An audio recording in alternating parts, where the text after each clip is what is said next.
Welcome back, everybody. I hope that all of you are safe and in good spaces as we practice this social distancing. So the purpose of this video is to get everyone more or less caught up to speed on how we're going to be moving forward with this course.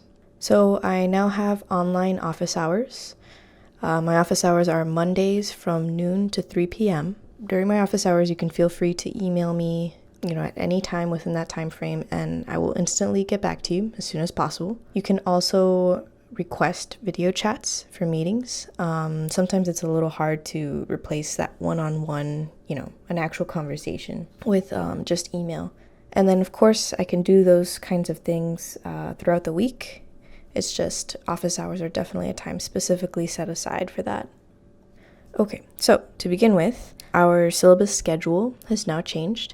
There's a lot going on, and I want to be as reasonable as possible, so I'm moving around some dates to give you guys some extensions. So as you guys can see, we don't have that much time left. There are actually only 6 weeks left of class. I want you guys to have enough time to complete Project 3, so I can't really extend Project 2 that much. But I did extend it a little bit, so that means that we're going to be having our critiques for Project 3 on exam week. Another difference is that I will be assigning work once a week. So I'll be assigning your week's work on Tuesdays. That doesn't mean that things won't be going on Thursdays. It just means that I'm going to give you guys the week's work all at once so that it's hopefully less complicated. You then have the entire week to work on that work. So overall, you guys had 6 weeks to think about assignment 2 after I signed it. And I know that 2 of those weeks were really crazy and that they were really important weeks within the process. But just so that you guys can kind of plan your time ahead, know that you will only have 3 weeks to complete the last project, Project 3. So that's why I'm going to be assigning the project ahead of time. So I'll be assigning Project 3 before the critique for Project 2 happens. So this is so that you guys have the time to start the pre-production. Luckily, the reel is often comprised of more spontaneous shooting than something that's staged. So looking at the schedule a little more closely, so next week we're going to be having individual meetings where you guys can either upload drafts, or when you have your meeting with me, if you have the ability to share your screen, you could show me your draft in that way. So for the individual meetings on April 7th, you guys can go ahead and go to Project 2 dates. So you'll see that there are a bunch of time slots open. So these time slots are first come, first serve. If you email me first with your request for a time slot, you will get it first. And then if none of these time slots work for some of you, you are able to suggest alternative times, and if I'm available, then we can set that up. Now let's talk about how critique will work. Our new critique days for Project 2 are Tuesday the 14th and Thursday the 16th. So how this is going to work is that you're going to post your film on the day that yours is due. So under discussions, you'll find that there are 2 discussions, right? So let's go ahead and click on Critique Day 1. So basically, half the class will be presenting their films on Critique Day 1. The other half will be presenting on Critique Day 2. If in Project 1 you were the last to present, that means that you are now the first to present, and vice versa. So the way that this is going to go is the following people in bold right over here, will upload their film to YouTube. So that does not mean that you have to make this a public file. If you have a lot of other things going on with your YouTube channel, click the setting to make this an unlisted film. When your video is unlisted, really only the people who have the URL can have access to it. So you will drop the URL of your film in response to this post, right? So right over here, reply, go ahead and drop in the URL to your film. So make sure that you respond to this post and not to each other with those links, because after that, everyone can comment on each other's work. Remember that participating in critique is still part of everyone's grade. Though this is online, I want you all to give this space the same respect that you gave each other in our in-person critique space. So give your classmates' work the same time and consideration that you would want other people to give your work. We're all here to make each other's work better and to try to push each other to make better work. When you are commenting on someone's work, you'd be replying to the reply that they made to this post. If anyone has any issues understanding that, email me. If a lot of people did, I can just make another video and kind of show examples of that, if anything. So what are you going to be addressing in your comments? What do you like about the film? What do you find innovative about the film? You know, we're all under some pretty extreme and strange circumstances. That means that a lot of us don't have access to the crew, equipment, and in some cases subject matter that we initially wanted. So what is innovative about the film in these circumstances? What can make the film better? And what conceptual or technical changes could make this film better?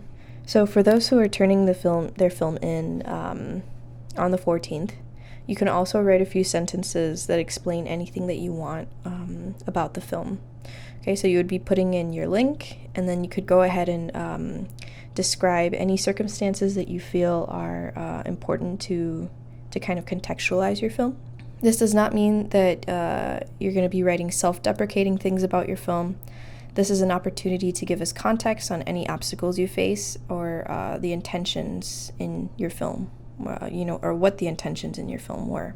Okay, so let's go ahead and go to critique day 2 now. Okay, so as you can see, critique day 2 is comprised of exactly the same instructions. These dates can also be found on the project 2 dates post. In the same way that you can go to it to find an individual meeting time to sign up for, you can also find the new final project 2 critique dates at the very bottom of the post. So with critique, you need to post your film on the day that it is due, and then everyone has until Monday the 20th to comment on each other's films. On Tuesday the 21st, you guys are going to be getting your weekly instructions for the next week. They will consist entirely of things to engage with for your third project on the reel. And so Monday the 20th will be the last day that you guys have to comment on each other's work. So after that, the discussions will be closed and they will be moved to the pinned discussions section. So basically that means that those discussions will be, they'll still be accessible for you guys. You can still go and look at them, but you will no longer be able to comment on them or edit anything. So just going back and doing another quick overview. Today we will be going over some demo videos. And I will be assigning some screenings related to Project 2. These screenings will be a little bit more tailored for the specific circumstances that we're all under these days, which is, in quarantine, kind of stuck in your house without all of the equipment that normally you would have access to. So next week we'll have those individual meetings in which you guys can either upload drafts or share your screen and show me your draft through video chat. And I will also be assigning Project 3 next week, just so you guys can kind of start to get your mind around the prompt, maybe start a little bit of pre-production. After that, we have our critique week. Week 14, we'll have screenings on the reel and some demos on how to shoot for the reel. Week after that, we'll have screenings and individual meetings. Then we're gonna have some just editing time for you guys to take any comments that you discuss in individual meetings and kind of apply them to the films you're working on. So for this week, I want you guys to spend time with the following things. There are some tutorials I want you guys to watch. I have 2 videos on color correction and color grading. So the first one is a tutorial that gives you the basics on the differences between color correction and color grading. And then the next one kind of goes over some color correction basics that you guys need to know. Although if you have any further questions on color correction or color grading, by all means email me and I'd love to help you guys out. I also have 2 guides here. So the first one is a guide for filming with a camera phone. So I'm just going to go over some of the basics with you over here, and then you guys can go in and read a little bit more in depth to what's here. So just because it's a phone, don't treat it like one. You can change your framing, your composition. You still have the ability to manipulate movement and framing just like you would in, like a DSLR or a nicer camera. There will probably be some visual noise in your images. If you're using your camera phone to also record sound, then it's definitely not going to be ideal. But there are some things that you can do to try and get the best quality possible. So first of all, make sure that there is no vertical video. All of your video should be shot in landscape orientation.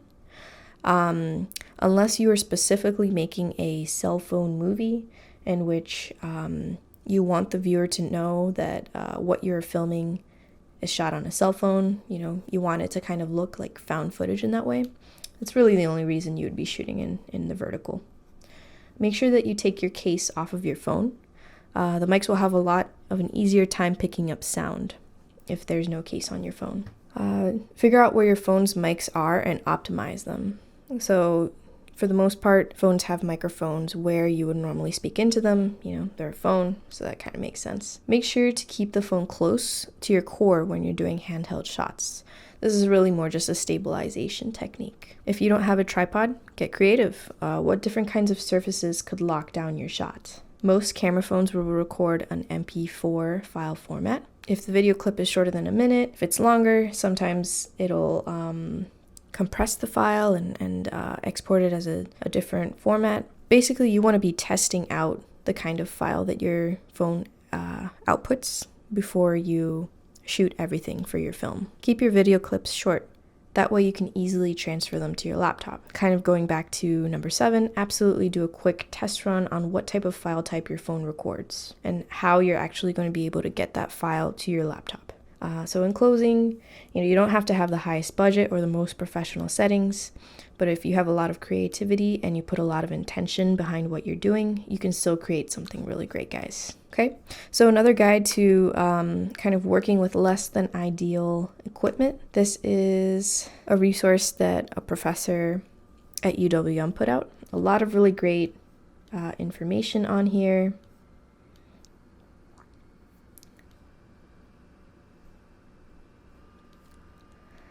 In terms of lighting, you can get creative. So this is a picture of a recent Bernie Sanders webcast. And so as you can see, there was lighting placed around the room to kind of keep the entire frame illuminated. So for this week, there's only one thing that you really need to turn in. So I have uploaded 2 films that you guys can watch. Watch the films, pick one, and then you're going to be writing a 200-word reflection on the following. You're going to say what you think the theme is within the film, how the theme is driving the film forward, and your thoughts on the film. Of the 2 different films, We Share Ourselves with You is by Max Wildenhaus. He is a professor at UWM in the film department. So the film goes into a kind of semi-critical view of a collection that his grandparents have. It is a film that was completely shot within one house.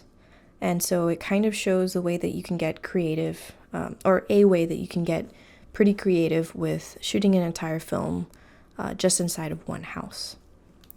Then The Deposition of Lawrence Patterson is by Andrew Gingrich. Andrew is also a professor at UWM in the film department. So this film takes a real deposition and kind of reenacts it. And I think that the way that he does it is very DIY, but also very engaging and successful. So go ahead and take a look at those 2 films and do your 200-word reflection. If you guys have some extra time and you want to watch something, go ahead and take a look at this film. It's called Nothing by L.J. Frezza. It definitely feels like a quarantine film, even though it's not. It was made 6 years ago. So that is it for now. Just remember that there are a lot of resources for you guys to look at. Under Project 2, there are films for you to watch and a very quick assignment for you to do. This video that I'm recording now will be under weekly instructions. If anyone has any kind of questions about anything I've gone over in this video, please feel free to send me an email. I understand that a lot of you are in situations that could make certain things that this class requires of you difficult. So know that I am not going to be inflexible. I'm going to be very flexible over the coming 6 weeks. The only thing that I need from you guys is communication. If you are in a particular situation and you need leniency on something, you have to ask me for it. And, you just email me and kind of explain what's going on, and I'll definitely be very understanding. So definitely, if you feel like you're going to have some difficulty meeting a particular due date, message me about it. I am going to be working on a case-by-case basis for that.